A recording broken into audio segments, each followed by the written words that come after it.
Cordial saludo para la doctora Alma Carmen Sarazo, Auditora General de la República, para el doctor Albert Giraldo, director de la Oficina de Estudios Especiales de la Auditoría General, para el doctor David Vega, asesor de la auditoría, y para el doctor Mario Monroy, de la Auditoría General de la República. Para todos quienes nos acompañan en este ciclo de conferencias, mi caluroso y afectuoso saludo.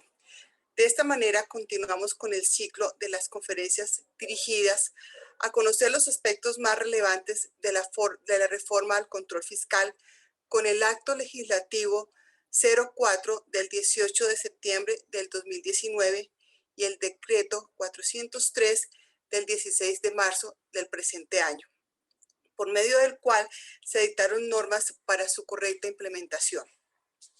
En esta oportunidad se tocarán temas novedosos que se adelantarán en el curso de los procesos de responsabilidad fiscal por parte de la Contraloría General de la República, tales como la exclusión o terminación de la acción fiscal por relación costo-beneficio, que consiste en abstenerse de iniciar procesos de responsabilidad fiscal o terminarlos de forma anticipada, cuando la afectación de la integridad al patrimonio público resulte poco significativa o cuando el costo del trámite del proceso frente al beneficio no resulte eficiente.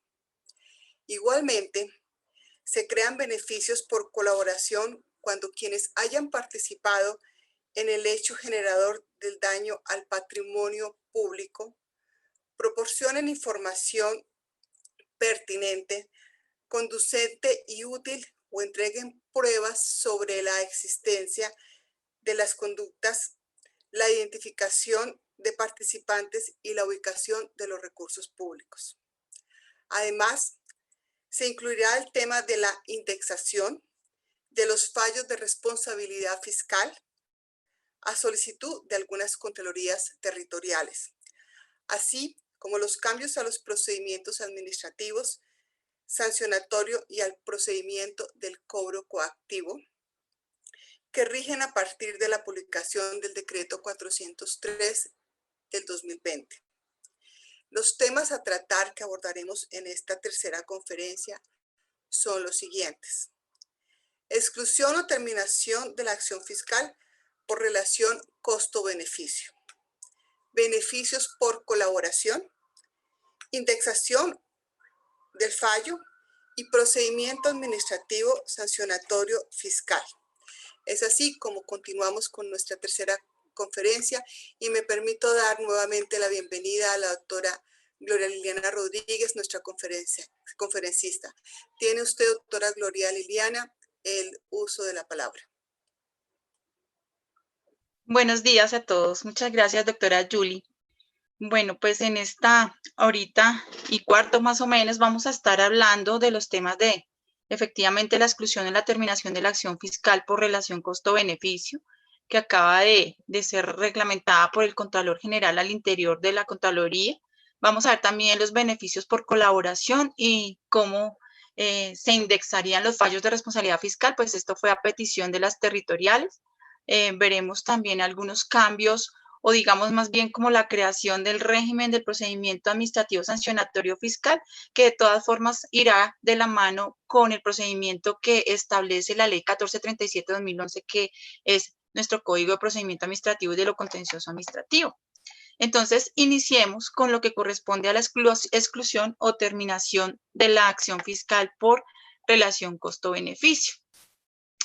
Esta figura jurídica es nueva dentro del proceso de responsabilidad fiscal y también pues dentro de las indagaciones preliminares, porque la Contraloría lo que va a hacer es tomar decisiones frente a la no apertura o al cierre de ciertos procesos que le salen más costosos a la entidad que continuar con ellos. Entonces, está reglamentado en el decreto 403 en un solo artículo, que es el 144. Sin embargo, pues ya el Contralor General de la República expidió la resolución organizacional 0037 del 17 de junio, en la cual establece algunas reglas o procedimientos, pero pues ya los vamos a ver. Iniciemos entonces con lo que corresponde a el artículo 144. Entonces, ¿en qué consiste esa exclusión o esa terminación de la acción fiscal por la relación costo-beneficio?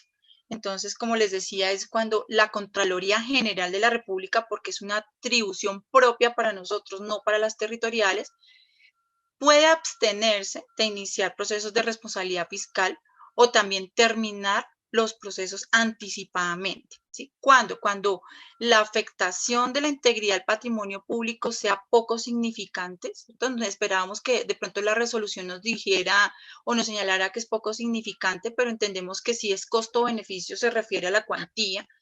Y también que si la relación del costo frente al beneficio que se podría dar en la recuperación del patrimonio público, ¿cierto?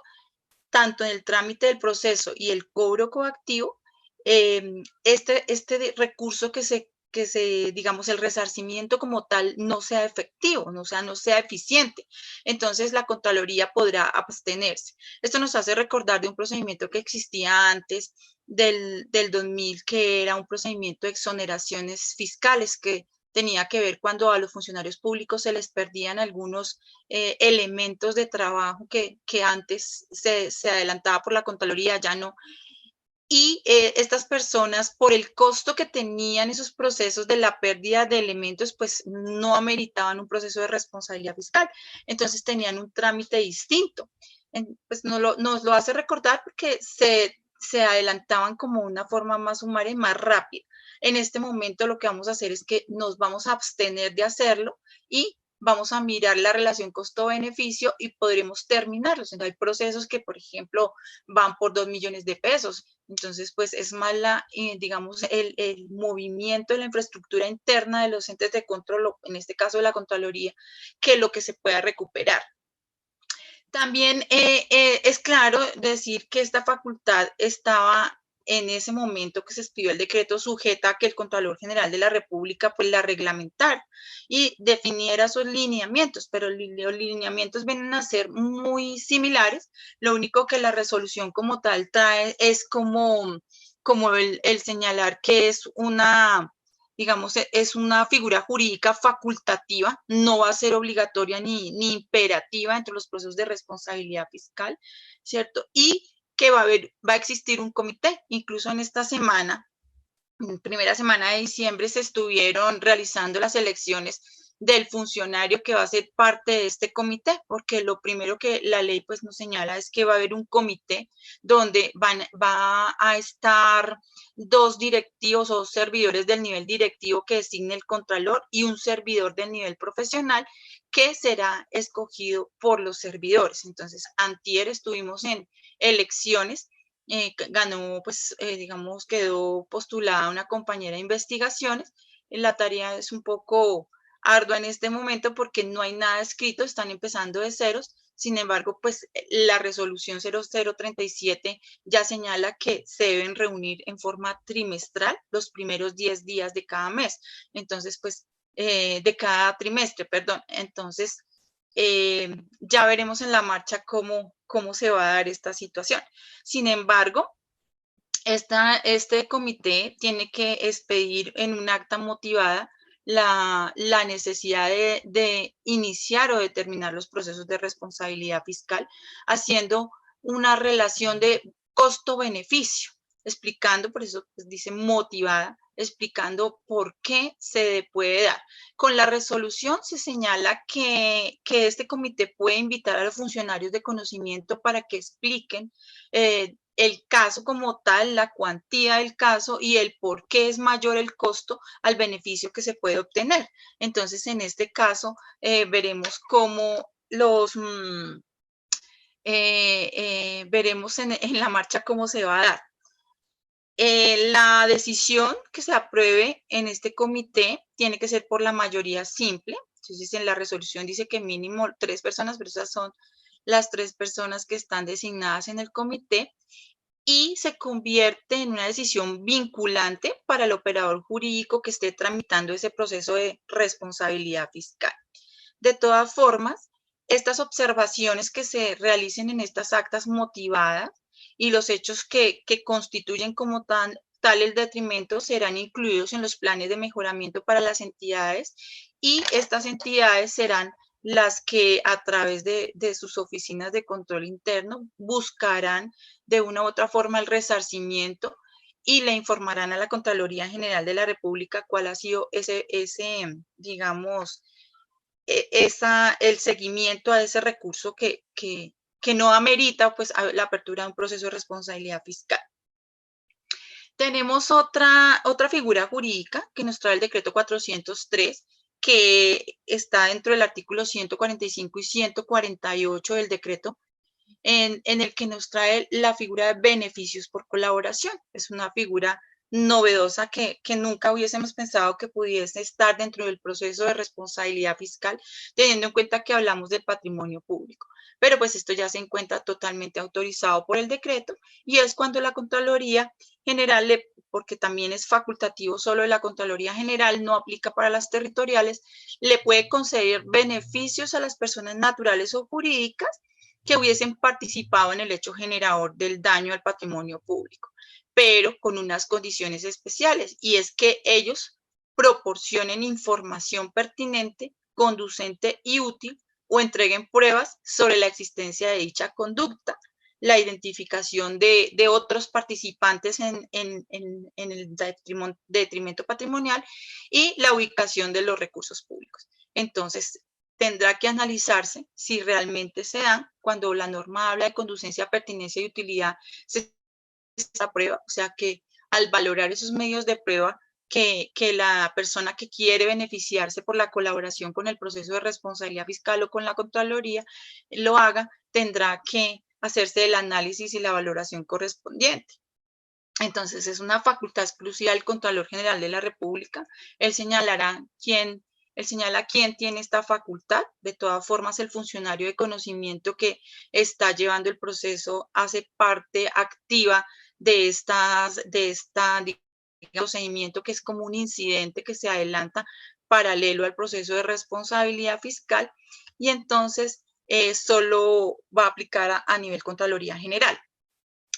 De todas formas, se dice que esta facultad está sujeta a las reglamentaciones que expide el Contralor General de la República y a los lineamientos que se den. Sin embargo, si nosotros miramos la norma es muy clara y nos dice que se aplican todos los procesos que se encuentren en curso, menos los que tengan fallo de primera o de única instancia.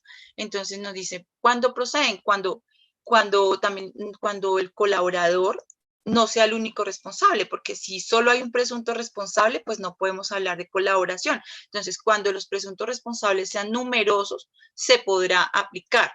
¿Cuáles serían esos beneficios que una persona o un presunto responsable podría obtener por colaborar con los procesos?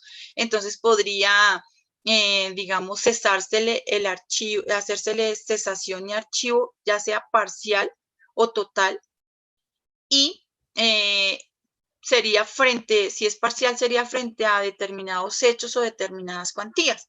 Frente a los demás, tendría que entrar en solidaridad con los otros presuntos. Todo depende de la colaboración que se preste frente a qué hechos generadores del daño se dé y de la calidad o del cumplimiento de la conducencia, pertinencia y utilidad de los medios de prueba que él allegue. ¿Quién va a establecer si la persona tiene o no derecho a este beneficio? Entonces será el Contralor General de la República, quien delegará, obviamente, en la oficina jurídica, si hay lugar a esa obtención de beneficios. Allí determinará en función de la calidad y la utilidad de la información que se suministre, teniendo en cuenta unos factores que se encuentran también en el artículo 145 del decreto 403.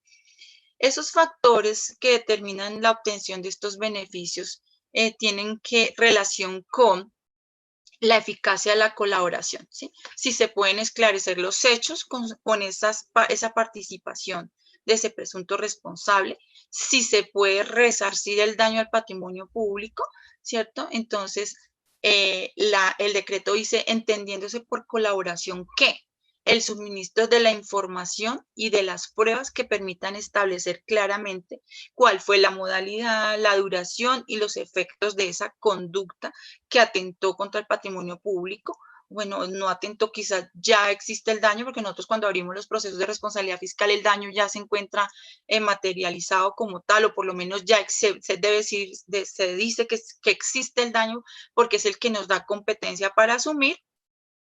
Pero pues no solo tanto la información y las pruebas que permitan establecer esa modalidad y duración, sino también la identidad de los presuntos responsables, el grado de participación y el beneficio obtenido por cada uno de ellos con la conducta que obtuvo frente al patrimonio público, dónde se encuentran esos recursos públicos o demostrar qué presuntos responsables podrían garantizar ese resarcimiento del daño. También un segundo criterio o factor que se debe tener en cuenta para obtener estos beneficios es la oportunidad en que se reciba la colaboración. Porque pues si ya es después del fallo, pues no tiene sentido. De todas formas, la norma dice que antes del fallo de única o de primera instancia. También la atención que se haya dado a los requerimientos que le ha realizado la Contraloría para el esclarecimiento de los hechos. Entonces, también se va a tener en cuenta, digamos, esa oportunidad en la atención en dar respuesta a las informaciones que la Contraloría le está solicitando. También, pues, lógicamente debe señalar cuál fue su participación en la destrucción, en la alteración o el ocultamiento de información o elementos de prueba relevantes y quién de pronto también pudo haber participado en ellos. Entonces, se presume que de pronto haya habido, digamos, un ocultamiento, una destrucción, una alteración de documentos importantes que podían dar cuenta de lo que realmente había sucedido. Aquí pues uno se pregunta sobre la carga de la prueba, cómo funcionaría y en el efecto de que la persona que pide estos beneficios por colaboración tiene que presentar una declaración por escrito y bajo juramento de que participó en la conducta y que no es el único autor del hecho generador del daño. Entonces, pues nos preguntamos cómo se reglamentará esta parte, porque el artículo 33 de la Constitución Política de Colombia precisamente dice el derecho que tiene toda persona a no autoincriminarse. Pero pues obviamente aquí lo que se requiere por parte del investigado, porque es el que debe solicitar los beneficios, es que se le cese la acción, ya sea total o parcialmente, dentro del proceso. Entonces, pues, él lo haría voluntariamente como tal, presentando esa declaración de juramento. Esa declaración también se dice que, o esa colaboración más bien, porque si es bajo juramento no puede ser tan libre y espontánea, pero la colaboración debe ser libre y espontánea y únicamente a solicitud de ese interesado, pero cumpliendo los requisitos legales que están consagrados en el artículo 146 del decreto 403. Esos requisitos hacen relación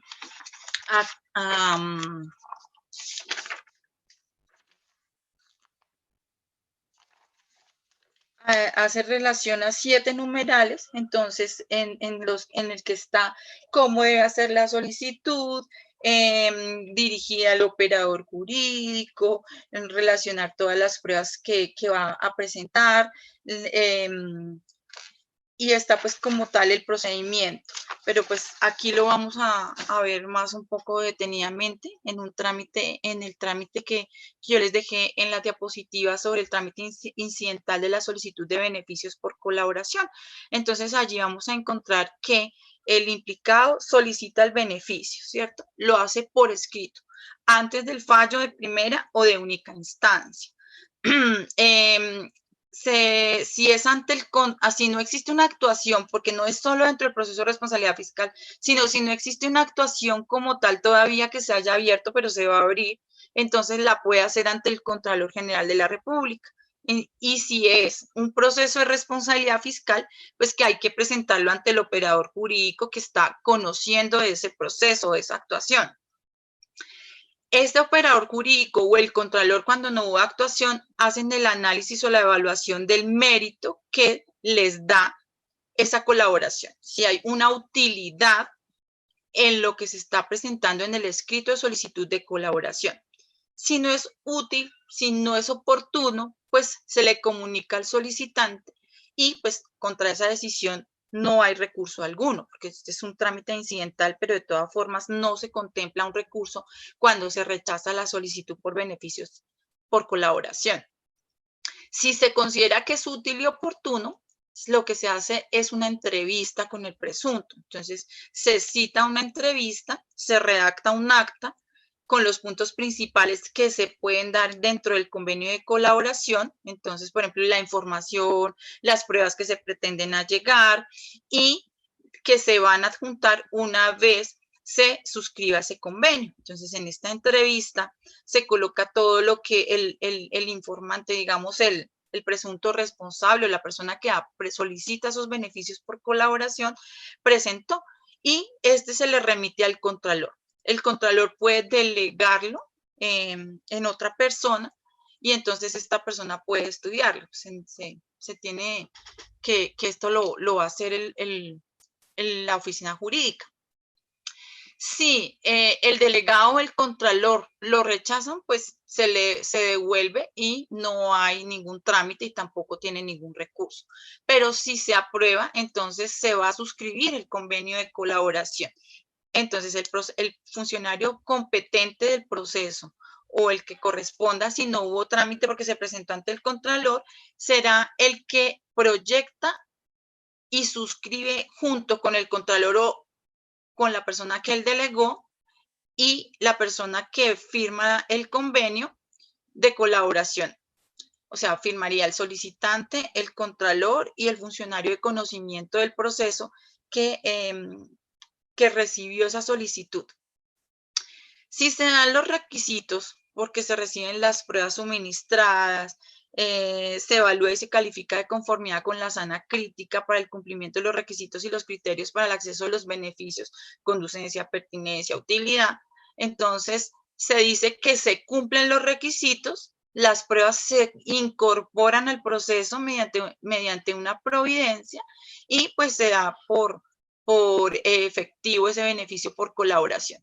Si las pruebas no cumplen con esos requisitos frente al análisis de la sana crítica y los principios señalados, pues no se le dará al solicitante, digamos, el beneficio, pero se le puede dar un mes para que él aclare y complemente y aporte pues otro material correspondiente o de pronto presente algún argumento, pero no es como un recurso como tal, sino simplemente como una aclaración que se le permite hacer a la persona que pide este beneficio.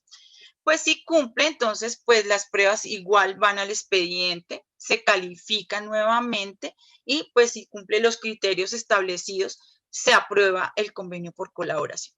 Y si no cumple, pues se termina ese trámite incidental, pero pues igual las pruebas que haya llegado sean, digamos, las pruebas que le haya llegado en ese beneficio por colaboración, igual se van a ordenar que se incorporen dentro del proceso.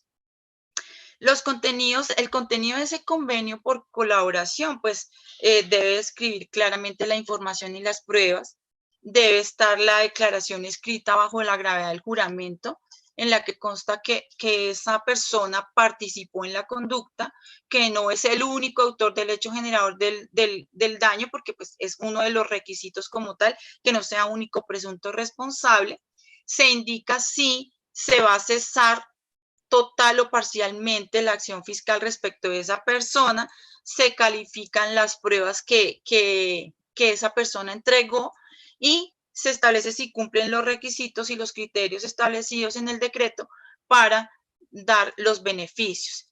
Entonces, igual, si no se da, digamos, si esas pruebas no tuvieron la entidad suficiente, como lo señalé anteriormente, para que se le den los beneficios a la persona, igual son válidas, se incorporan al expediente, así no se acepte ese convenio por colaboración.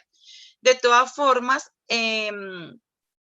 también se le dará un plazo máximo a la persona que solicitó el beneficio para presentar esas pruebas. Entonces, tiene que ser un término igualmente razonable. Y también se le señalará cuáles son esas condiciones que se dan frente al beneficio, porque tienen que quedar claros, ¿cierto?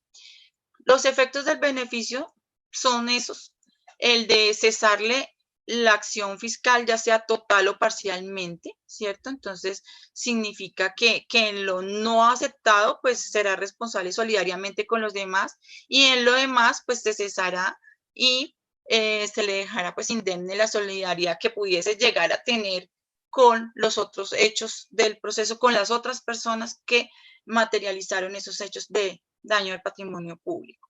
También se puede dar la cesación total de la acción fiscal a favor del colaborador, y pues esto implica que se archivará la investigación frente a este. No se dice se desvinculará del proceso, sino que se le definirá la situación jurídica fiscal dentro de este proceso, y entonces pues ya él tendrá su decisión como tal de archivo.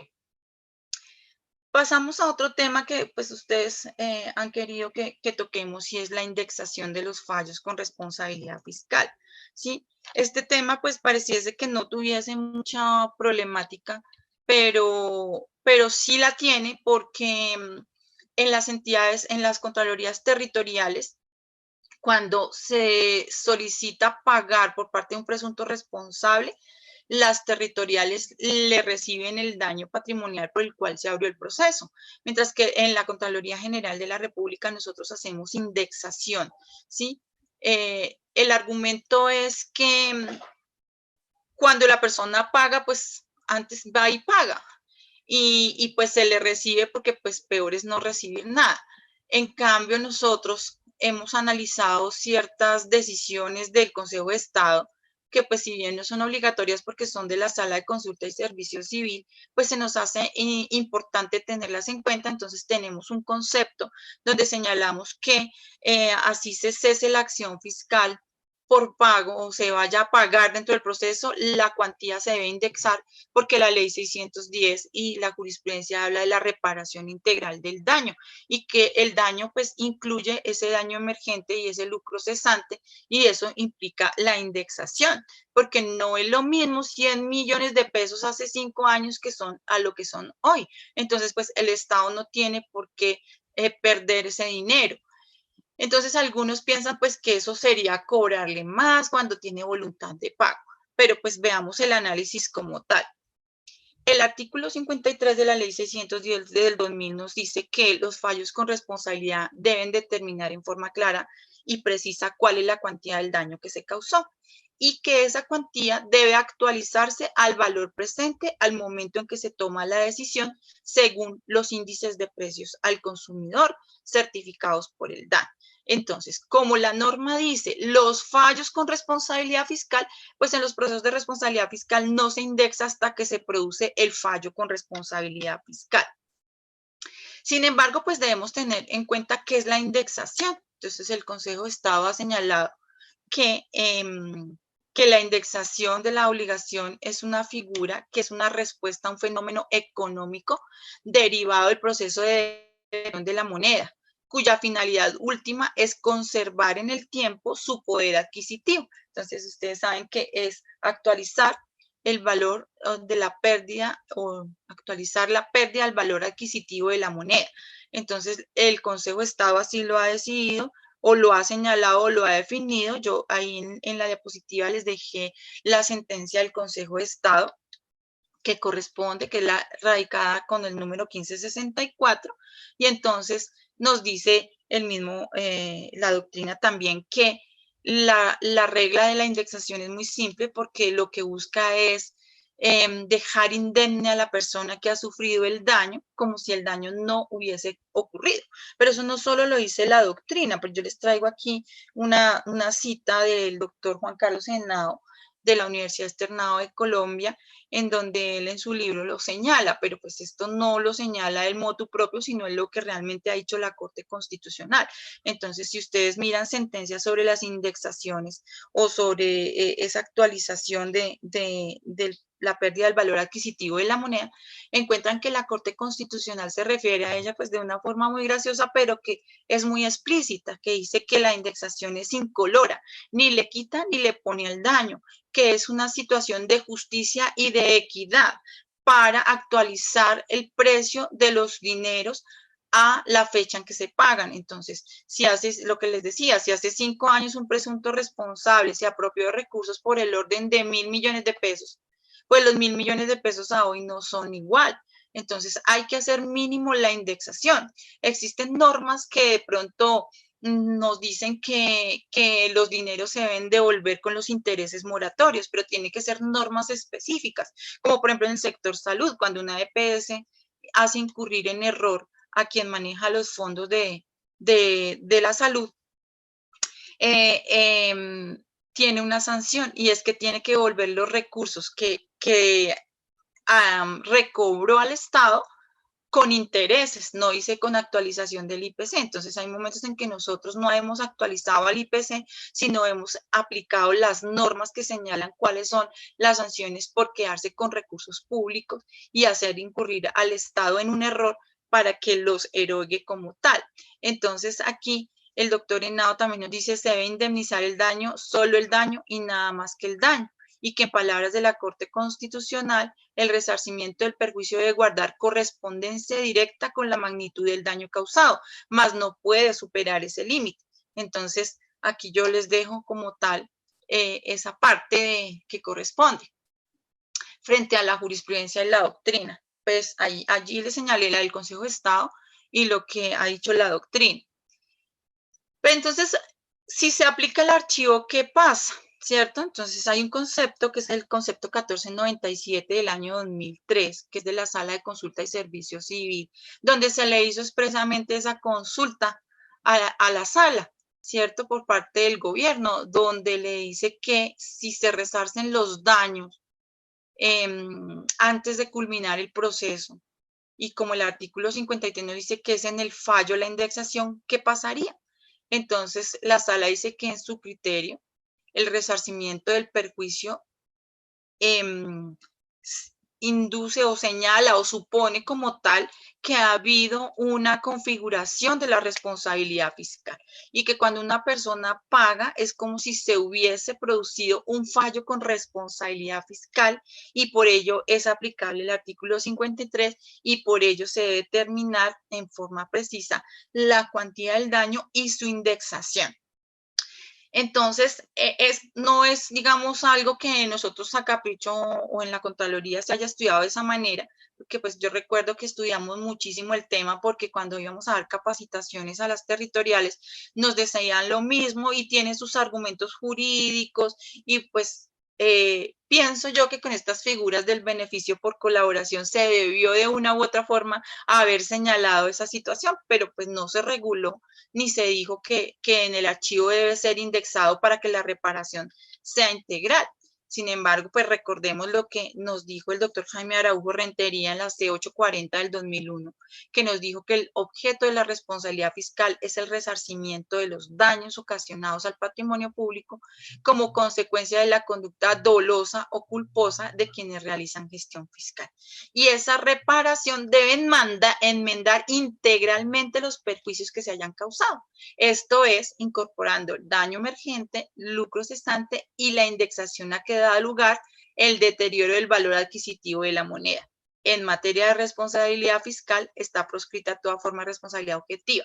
Esto lo señala la Corte Constitucional en la sentencia 840 del 2001 que todos mencionamos para hablar de la gestión fiscal y de la expresión con ocasión de esta, que fue declarada exequible por la Corte, pero pues se nos olvida que también hay argumentos sobre medidas cautelares, sobre la reparación integral de los daños y de los perjuicios, que para la Corte esa reparación incluye la indexación. Entonces, pues valdría la pena, digamos, reevaluar las posiciones que tenemos, pero pues no quiere decir que se deba hacer. Sin embargo, pues después de un estudio jurídico, pues uno lo debe analizar. Si nosotros a los presuntos responsables les decimos que la culpa grave obedece a no manejar los recursos del Estado como si fueran propios, entonces uno se pregunta, si la plata fuera mía, yo permitiría que esos 1.000 millones que me deben de hace 5 años, esos 100 millones de hace 5 años, me los paguen hoy a 100 millones de pesos,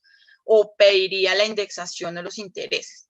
Entonces, pues valdría la pena ponerse en el mismo lugar del Estado y señalarlo. Yo simplemente porque considero que sí se debe indexar, pero pues Si existiese una norma que dijera que no, pues sería más sencillo hacerlo, porque estamos hablando de recursos públicos y de la reparación integral del daño. Incluso dentro de las causales de cesación es cuando se pague o se resarza integralmente el daño. La fórmula que nosotros utilizamos para la indexación es la misma fórmula que utiliza el Consejo de Estado, porque pues así nosotros la hemos traído. Entonces, esta fórmula hace relación a tomar el valor histórico, que es el valor del daño, y multiplicarlo por la división que resulta del IPC del mes que nosotros fallamos y el IPC de la fecha en que se apropiaron de los recursos. Entonces, ahí yo les dejo la fórmula, pero también les dejo aquí un ejemplo para que ustedes vean. Entonces, por ejemplo, tenemos el valor histórico aquí en este caso sería un pago por un anticipo de 1.900 millones de pesos. Que si nos vamos a las tablas del DANE, que hay que tener mucho cuidado porque se debe tomar es el valor mensual y no el anual. Hay distintas tablas, entonces estas son las tablas que cada 10 años se actualizan y nunca pueden ser mayores a 100, 110, porque por eso es que cada 8 o 10 años se están actualizando y vuelven otra vez a cero. Estas tablas, ¿por qué es importante que sea mensual? Porque hay un corte o un mes en el que el recurso público salió. Entonces, la fecha en que se giró el anticipo, por ejemplo, en este caso fue en el mes de agosto de 2015. Entonces, yo me voy a la tabla del DANE, busco agosto de 2015, no el acumulado, sino el mensual, y ahí encuentro que la indexación es 104.97. Ese valor lo voy a dividir por el IPC de hoy, ¿cierto? Perdón, el IPC sí lo voy a dividir por, primero está el IPC actual. O sea, si yo, por ejemplo, hoy 4 de diciembre voy a indexar, a fallar, perdón, yo fallo hoy, voy a indexar. Entonces, mi mes, pues no es diciembre porque no ha corrido, mi mes sería noviembre, pero a 4 de diciembre todavía el DANE no ha actualizado sus tablas más o menos salen del 12 al 15 de cada mes, entonces me tocaría hacer la indexación con el mes de octubre o esperar y sacar mi fallo después de que salga la tabla del mes de noviembre, ¿cierto? Entonces, aquí yo tomaría un 104.97 porque este fallo fue de julio del año pasado. Entonces, me fui a la tabla, conseguí el IPC actual y me fui al inicial, que fue el 15 de agosto cuando se giró el anticipo. Ese valor, que es el 85.78 que ustedes ven ahí, se va a dividir con el de arriba y me va a dar un valor, ¿cierto? Y ese valor es el de la indexación. Entonces, de 1.921 millones, ¿cierto? En el periodo de 4 años, la cuantía subió a 2.350 millones, o sea, subió 420.000 millones más o menos. Entonces, siempre es dinero y recurso que si no se indexara no entraría a las arcas del Estado. Entonces, por eso, pues la indexación para nosotros es fundamental. Quien quiera resarcir el daño debe pagarlo para la Contraloría General de la indexado, no por capricho, no por, aquí no se está violando el debido proceso de nadie, simplemente porque la jurisprudencia dice que esa reparación debe ser integral. Hasta ahí sería el tema de lo que corresponde a la indexación. Vamos a ver otro procedimiento que está aquí en el decreto, que está de los artículos 78, 88 y que corresponde a lo que es el proceso administrativo sancionatorio fiscal. Ustedes saben, nosotros adelantamos procesos, ustedes también. Entonces, el procedimiento estaba reglamentado por una resolución y en este momento, pues, lo que se busca es que se pueda reglamentar a través de el decreto, la resolución que expide el Contralor para todos los entes de control, y pues al menos define ciertas normas y conductas estableciendo los títulos de imputación y remitiéndonos a la ley 1437 del 2011 que regula también el administrativo sancionatorio. Entonces el procedimiento va a ser ese, pero lo principal está en el decreto. Entonces nos dice que tiene una naturaleza especial, ¿cierto? Que no es disciplinario, que no es un proceso disciplinario, tampoco es indemnizatorio o resarcitorio, pero sí es un proceso especial sancionatorio. ¿Para qué? Para lograr el debido ejercicio de la vigilancia y del control fiscal, para la protección del patrimonio público, para el cumplimiento de los principios constitucionales y legales del control y de la gestión fiscal. Este procedimiento administrativo sancionatorio está regulado en la resolución 0039 del 13 de julio del 2020, donde el Contralor regula todo lo que está dentro del decreto. Sí, pues en su mayoría es lo mismo, sin embargo, pues allí está el procedimiento más expedito y más, digamos, más decantado de cómo se debe adelantar ese procedimiento administrativo sancionatorio y quiénes van a ser los competentes, en este caso, al interior de la Contraloría para adelantar esos procesos. Habla de procesos de si van a ser de única, de doble instancia, pues determina como tal cómo va a ser en su interior, pues el tiempo no nos alcanza para hablar del proceso, de este proceso, pero vamos a hablar de las generalidades del mismo. Entonces dijimos que no tiene naturaleza ni disciplinaria ni indemnizatoria, sino sancionatoria para unos efectos y que es que nosotros podamos obtener la información para proteger el espacio público en el ejercicio de esa vigilancia y ese control fiscal, ¿cierto? Pero cumpliendo siempre con los principios constitucionales y legales del control y de la gestión fiscal. También la norma nueva nos señala que esta responsabilidad o esta modalidad de responsabilidad procederá cuando el funcionario público o un particular, porque no precisamente debe ser un funcionario público, actúe con dolo o con culpa grave. Entonces, actúe con dolo o culpa grave. Dice o trae un campo de aplicación en el artículo 80 y nos dice entonces que los servidores públicos y las entidades o las personas naturales o jurídicas de derecho público o privado que a cualquier título recauden, administren, manejen, dispongan o inviertan fondos, bienes o recursos públicos o que sin ser gestores fiscales, porque está describiendo anteriormente los verbos rectores de lo que es la gestión fiscal, o que sin ser gestores fiscales deban suministrar información que se requiera para el ejercicio de las funciones de vigilancia y control fiscal. O sea, estos son los sujetos que de una u otra forma serían sancionables si incurriesen en alguna de las conductas que están establecidas aquí en el artículo 81, que son bastantes, pero pues sin embargo yo se las dejé ahí en las diapositivas para que ustedes las conozcan. Para efectos de estos procesos va a existir un registro de sanciones administrativas fiscales, porque a medida que se vayan acumulando, pues ya esto va a generar es un proceso disciplinario, porque como lo dice la norma, este no es disciplinario, no es indemnizatorio, no es resarcitorio, sino que lo que busca es obtener como tal la información que se requiera a estas personas que acabamos de mencionar como sujetos sancionables. También se tiene que cuando las sanciones sean multas, las multas se tienen que pagar dentro del mes siguiente a la ejecutoria del acto que las impone y las entidades públicas también tendrán que descontar de la nómina a través de los pagadores las sanciones que la Contraloría General pues le remita o un órgano de control. Esa resolución que imponga una multa se señala que tiene o presta mérito ejecutivo, ¿cierto? Y también las graduaciones de las conductas se harán de acuerdo a como lo señala el decreto 403, pero también como lo señala el artículo 50 de la ley 1437 de 2011, que tiene que ver con la afectación o digamos la conducta como que afecte lo que es la función pública como tal. Y en este caso, pues la vigilancia del control fiscal.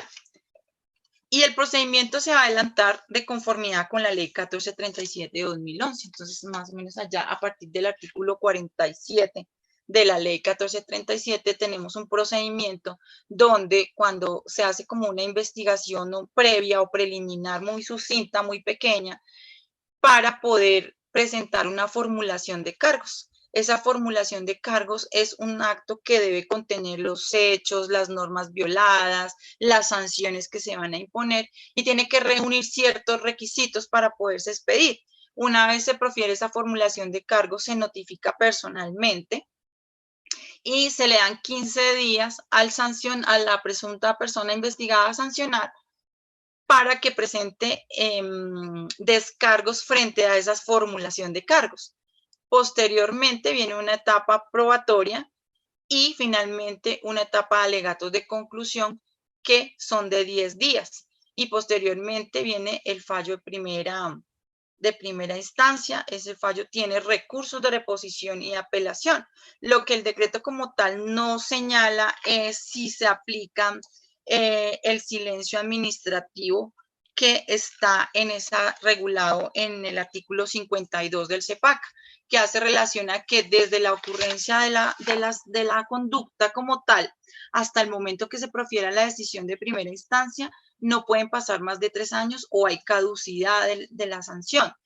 Y si eso va solo hasta el fallo de primera instancia y los recursos de ese sancionatorio pues, se deben resolver dentro del año siguiente si no opera el silencio administrativo positivo, quiere decir que ya no va a ser sancionable la persona.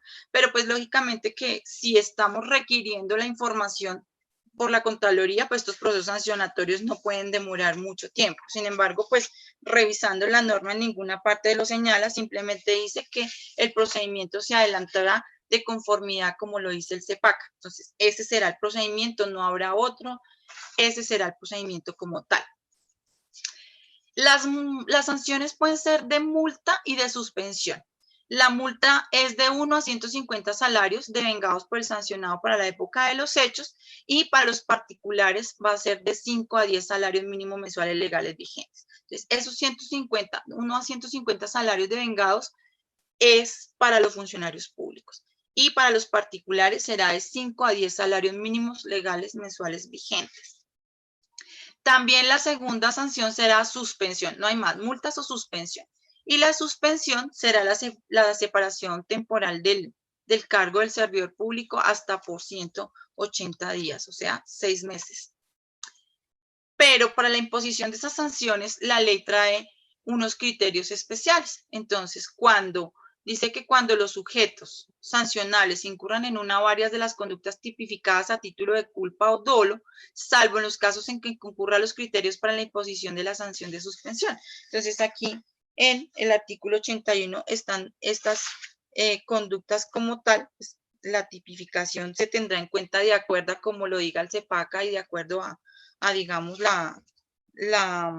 los criterios que da el acuerdo. De todas formas, esa culpa grave o dolo para suspensión se tendrá en cuenta si de pronto es grave, digamos, o las circunstancias en que se da la causal o la conducta del 84, no, del artículo 81, pues se da, digamos, si el sujeto de control niega la entrega de la información, el acceso al mismo de las bases de datos en tiempo real. Entonces habla de que si se le ha solicitado en 3 ocasiones y no ha entregado esa información, pues se puede dar suspensión del cargo. Cuando se evidencie la destrucción u ocultamiento voluntario de información requerida o la intimidación a personal subordinado para la entrega de la misma, cuando se suministra información falsa o que no corresponda a la realidad, que induzca error al organismo de control fiscal y en todos los casos en que se reincida entre los 2 años siguientes a la fecha de imposición de una sanción de multa por las mismas conductas. Y también pues se tendrá en cuenta si de pronto hay un beneficio económico que pueda obtener el infractor para él o para un tercero. Las conductas sancionables, te las dejo aquí, están en el artículo 81, van del literal A al literal P, que el literal P dice las demás que defina la ley como una conducta sancionable. Entonces, pues son las mismas que la resolución 039 del 13 de julio incorpora. Entonces, pues igual están por decreto ley, entonces son las mismas como tal. Por ejemplo, le damos unas, incurrir en violación de los principios constitucionales y legales del control o de la gestión fiscal cuando así se concluyan los resultados de la vigilancia y del control fiscal, omitir o no asegurar oportunamente fondos, valores o bienes, o que no lo hicieron en la cuantía requerida. Omitir adelantar las acciones tendientes a subsanar las deficiencias asociadas a la gestión fiscal, no cumplir con las obligaciones fiscales, dar utilización diferente a las previstas en la ley, los reglamentos o regulación a los bienes, fondos, recursos fiscales o parafiscales. O sea, hay una gama de causales. Omitir o no suministrar oportunamente las informaciones solicitadas por los órganos de control, incluyendo requerimiento de cobro coactivo, reportar o registrar datos o informaciones inexactas a las plataformas, bases de datos o sistemas de información de los órganos de control o aquellos que contribuyen a la vigilancia y al control fiscal, no comparecer oportunamente a las citaciones que hagan los órganos de control fiscal. Bueno, estas causales en la marcha veremos cómo funcionan y serían pues tema de una capacitación más que de una conferencia como tal. De todas formas, el decreto trae, digamos, un artículo que dice que otras conductas, pero realmente lo que hace relación es que si digamos, si en más de 3 periodos no se presentan los informes o digamos, en 3 periodos consecutivos o 6 así no sean consecutivos, el juez, la Contraloría puede solicitar que se inicien los disciplinarios por las autoridades competentes para que se destituya o se termine o se haga la remoción del contrato por justa causa del servidor público que esté afectando o que esté incurriendo en estas conductas como tal. Entonces, pues, vale la pena que ustedes conozcan la resolución 039 y que lo armonicen con lo que trae el decreto de ley. Pero pues afortunadamente, este decreto en este momento nos trae, digamos, toda la normatividad que se debe aplicar en estos procedimientos sancionatorios. Y ya con la resolución del Contralor, pues internamente nosotros podemos utilizarla y también pues será un procedimiento que tendrán que adelantar las territoriales como tal, porque también aplica para los entes territoriales. Hasta ahí pues tendríamos, digamos, lo que nos correspondería a los temas de la primera parte. Entonces, pues aquí en este momento les dejo las diapositivas como tal, las resoluciones para que ustedes las conozcan y entonces nos vemos en una segunda parte de la conferencia. Gracias. Doctora Gloria, muchísimas gracias por esta importante conferencia en donde se abordaron los temas de la indexación del fallo, la exclusión o terminación de la acción fiscal por relación costo-beneficio. Todos estos argumentos indudablemente van a reforzar los conocimientos de quienes han participado en este ciclo de conferencias. Y a quienes nos acompañaron en esta tercera conferencia, infinitas gracias.